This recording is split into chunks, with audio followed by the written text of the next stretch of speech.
வந்தார்கள் வென்றார்கள். அத்தியாயம் 49. 1659ஆம் ஆண்டிலேயே இந்துக்கள் புதிதாக எந்த கோயிலும் கட்டக்கூடாது என்று சட்டம் போட்டார் பாதுஷா.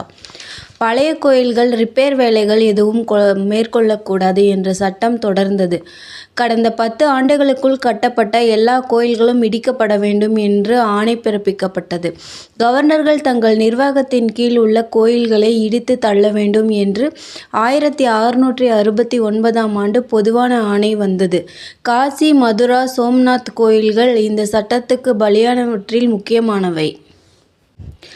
தொடர்ந்து வங்காளம், உதய்பூர், ஜோத்பூர், உஜ்ஜயினி, மகாராஷ்டிரம் என்று பல பகுதிகளில் உள்ள கோயில்கள் தரைமட்டமாக்கப்பட்டன.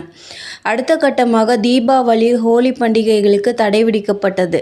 இனி இந்து பஞ்சாங்கம் தயாரிக்கப்படக்கூடாது என்று ஆணையிட்ட அவுரங்கசீப் அரசவைக்கு வரும் இந்துக்கள் தங்கள் வழக்கப்படி வணக்கம் கூறுவதற்கு தடை விதித்தார்.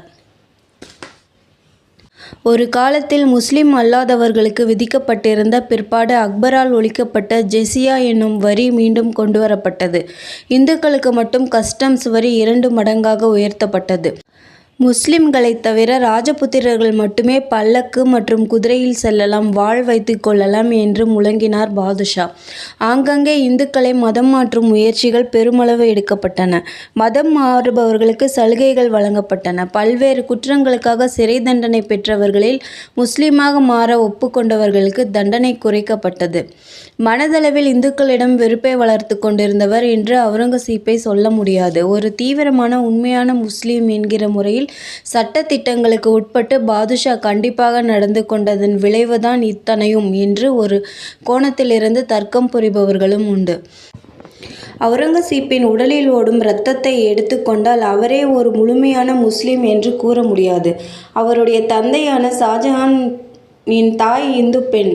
தாத்தா ஜஹாங்கீரின் தாயும் ஒரு இந்து பெண்தான். ஏன், அவுரங்கசீப்பின் முக்கிய மனைவிகளில் ஒருவரான நவாபாய் அவுரங்கசீப்புக்கு பிறகு அரியணை ஏறிய பகதூர் ஷாவின் தாய்.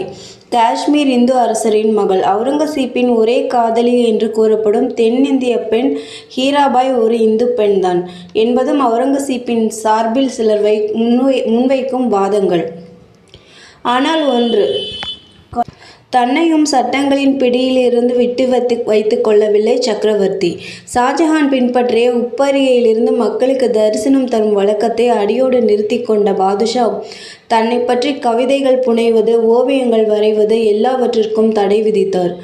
பொது இடங்களில் ஆபாசமாக பேசுபவர்கள் கடுமையாக தண்டிக்கப்பட்டனர். இசை மற்றும் நாட்டிய நிகழ்ச்சிகளுக்கு மூடுவிழா நடத்தப்பட்டது.